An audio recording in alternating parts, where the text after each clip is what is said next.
राजनीति में सच बोलना पहले भी दुर्लभ था, आज और दुर्लभ हो गया है। ऐसे में आज हम उन 3 सत्य वचनों की करेंगे पड़ताल जो लोकसभा के नेता प्रतिपक्ष राहुल गांधी ने बोले हैं। दिल्ली के तालकटोरा स्टेडियम में कांग्रेस ने ओबीसी भागीदारी सम्मेलन किया था। इसी को पहले कांग्रेस अध्यक्ष मल्लिकार्जुन खड़गे और फिर नेता प्रतिपक्ष राहुल गांधी की ओर से संबोधित किया गया। राहुल ने शब्दों की पूरी ताकत से कांग्रेस कैडर में जोश भरा। कहते हैं कि सच बोलने से मन हल्का हो जाता है, लेकिन हमें नहीं पता कि आज राहुल ने मन हल्का किया या फिर सियासी बोझ बढ़ा लिया है।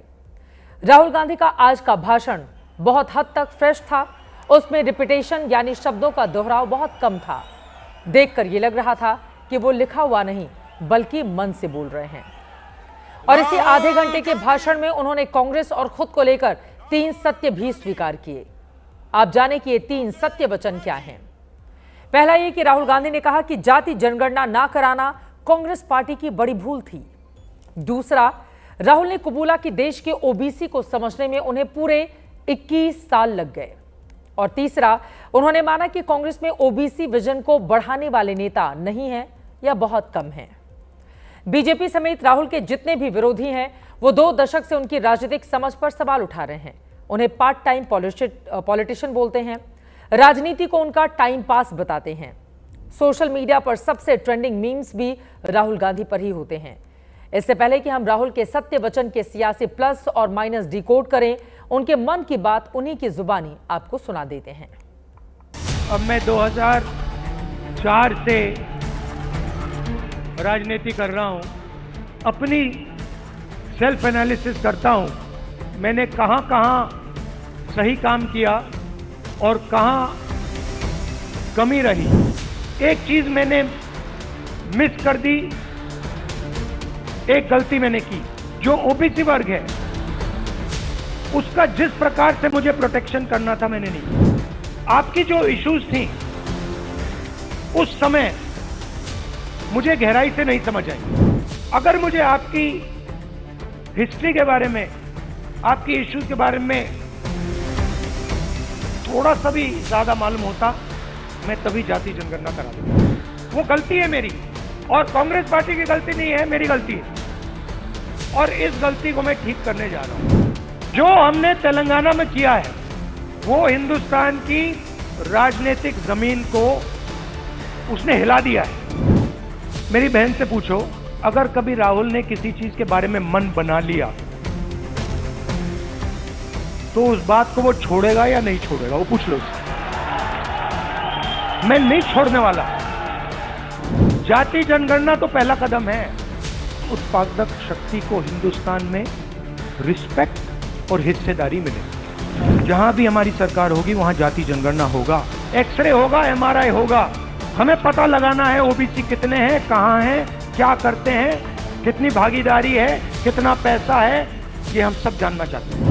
जैसे ही जाति जनगणना होता है वैसे ही 50% की दीवार वहीं टूट जाती है। सिद्धरामैया जी बैठे हैं, बघेल जी हैं, गहलोत जी हैं, पायलट जी हैं, मगर हमें ऐसे और आइकॉन चाहिए। हमें 40-50 ऐसे लोग चाहिए जो हम मतलब पूरे दम से ओबीसी विजन को आगे बढ़ाएं। जिस प्रकार से मैंने ओबीसी वर्ग के लिए काम करना चाहिए था पहले मैंने नहीं किया, अब मैं डबल स्पीड से वो काम करने जा रहा हूं।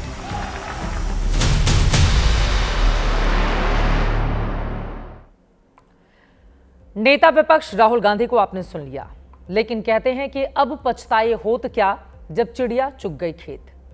राहुल गांधी ने जाति जनगणना पर भूल को तब स्वीकारा है जब 2 महीने पहले ही यू टर्न लेकर बीजेपी पूरे देश में जाति जनगणना कराने का ऐलान कर चुकी है।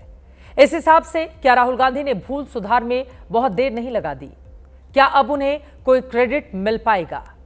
राहुल के आज के भाषण से भी सवाल उठ रहे हैं कि जाति जनगणना ना कराना और ओबीसी को नजरअंदाज करना, इसे वो सिर्फ अपनी भूल बता रहे हैं या फिर अतीत में अपनी दादी और पिता को भी इस गलती में शामिल कर रहे हैं?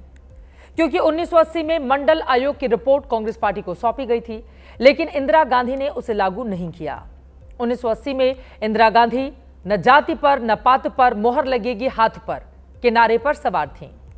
1984 से 1989 तक राजीव गांधी ने भी मंडल आयोग की रिपोर्ट को लागू नहीं किया और आज राहुल गांधी ने जाति जनगणना ना कराने को अपनी भूल बताया है, गलती स्वीकार की है। उसका इतिहास भी अब आपको जरा दिखा देते हैं। दरअसल भारत में आखिरी बार जाति जनगणना 1931 में हुई थी, तब अंग्रेजों का शासन था। 2011 में जनगणना हुई, लेकिन मनमोहन सरकार ने जाति के आंकड़े जारी नहीं किए, जबकि 2011 की जनगणना में जातियों के सर्वे पर 5,000 करोड़ रुपए खर्च किया गया था। और फिर 2014 में केंद्र में नरेंद्र मोदी की सरकार आ गई। मोदी खुद ओबीसी से थे। उन्होंने चुनावी राजनीति में जातियों का समीकरण पलट दिया। 2014 से 2024 तक मोदी की तीनों जीत में ओबीसी बहुत बड़ा फैक्टर रहा। हालांकि 2024 में कुछ ओबीसी छिटके जरूर, जिससे सीटें भी कम हुई। इसी से कांग्रेस के मन में ओबीसी को अपने साथ लाने की तरंगें दौड़ने लगी। उसने जाति जनगणना और हिस्सेदारी का शोर तेज कर दिया। लेकिन महाराष्ट्र और हरियाणा जीतकर बीजेपी ने साबित कर दिया कि ओबीसी वोट के उससे रूठने का सवाल ही नहीं, वो अब भी जीत का आधार ही है। ये तस्वीरें हम आपको दिखा रहे हैं भारतीय जनता पार्टी की जीत के जो अहम किरदार रहे। नरेंद्र मोदी वो खुद ओबीसी हैं और इसी वजह से कई सवाल यह है कि राहुल गांधी की ओर से जो बातें कही जा रही हैं, क्या उसमें उनको मिलेगी कामयाबी। राहुल गांधी के ओबीसी प्रेम और जाति जनगणना पर बयान की दूसरी टाइमिंग समझिए, क्योंकि 3 महीने बाद बिहार का चुनाव होना है और सारी पार्टियों का फोकस सेंटर एक बार फिर से ओबीसी पर है। बिहार की आबादी में पिछड़ा वर्ग का हिस्सा 63% का है। इसमें 27% पिछड़ा वर्ग और 36% अति पिछड़ा वर्ग है। बिहार में 3 दशक से पिछड़ा वोट बैंक ही सत्ता की चाबी है, लेकिन इसमें भी मुकाबला नीतीश और लालू यादव के बीच में ही है। कांग्रेस की स्थिति इनके बीच ना लेने में ना देने में वाली है।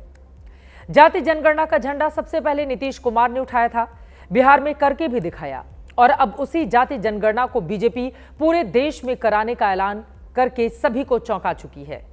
मौजूदा राजनीति में नरेंद्र मोदी सबसे बड़ा और सबसे पावरफुल ओबीसी का चेहरा है। उनके पैन इंडिया असर का कोई तोड़ नहीं है। महाराष्ट्र, हरियाणा के बाद बिहार में भी ब्रांड मोदी मौजूदा वक्त में भी सबसे आगे हैं। हालांकि राहुल गांधी ने आज एक और दावा किया। प्रधानमंत्री मोदी का नाम लेकर कहा कि उनमें कोई दम नहीं है। नहीं, नरेंद्र मोदी कोई बड़ी प्रॉब्लम नहीं। मैं आपको बता रहा हूं, ये आपने अपने सिर पे चढ़ा रखा है, कोई प्रॉब्लम नहीं। ये जो मीडिया वाले हैं इन्होंने बना रखा है, इसका गुब्बारा बनाया, कोई प्रॉब्लम नहीं। अब पहले तो मैं मिला नहीं था, अब 2-3 बार मैं मिल भी लिया हूं, बात समझ गया हूं मैं, कुछ नहीं उसमें। शो पूरा शो है, दम नहीं है, बता रहा हूं। आप लोग मिले नहीं हो, मैं मिला हूं। लेकिन यहां पर बड़ा सवाल है कि जिस कांग्रेस का रिकॉर्ड जाति जनगणना को रोके रखने का है, वो जाति जनगणना का ऐलान करने वाले नरेंद्र मोदी से इस बात पर ओबीसी को कैसे दूर करेगी, क्या रणनीति बनाएगी। जाति जनगणना ना करने की गलती मानने के बाद भविष्य के घर में अब 2 सवाल हैं। पहला यह कि ओबीसी इसे राहुल गांधी का पश्चाताप मानकर क्या कांग्रेस को माफ कर देगा, और दूसरा सवाल या फिर पूछेगा कि जब ओबीसी को समझने में ही 21 साल लग गए तो उसकी भलाई में ना जाने कितने साल लग जाएंगे। मतलब यह है कि राहुल गांधी का जाति जनगणना ना कराने की भूल स्वीकारना उनकी स्वीकार्यता को बढ़ाएगा या बैकफायर कर जाएगा। और अब सुनिए राहुल गांधी की साफगोई पर बीजेपी की ओर से क्या कहा गया है।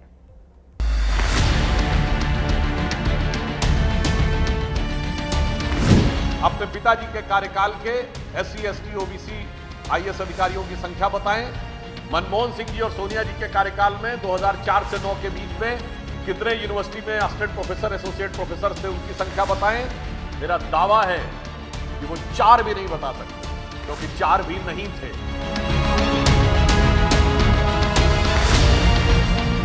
ओबीसी के हक पर डाका डालने का काम कर्नाटक और तेलंगाना की सरकार अल्पसंख्यक समुदाय के लगभग सारे लोगों को पिछड़े वर्ग में शामिल करके करना चाह रही है।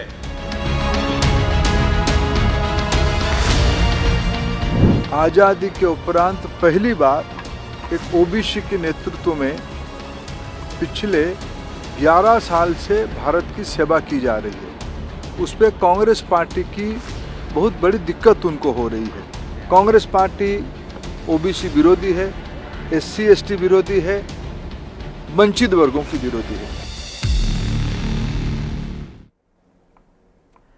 और अब राहुल गांधी के बयान पर इंडिया अलायंस को सुन लेते हैं। कांग्रेस कह रही है कि इतना साफ गोई किसी राजनेता में है ही नहीं जितनी कि राहुल गांधी में है, और इसीलिए वो दिलों में जगह बना रहे हैं।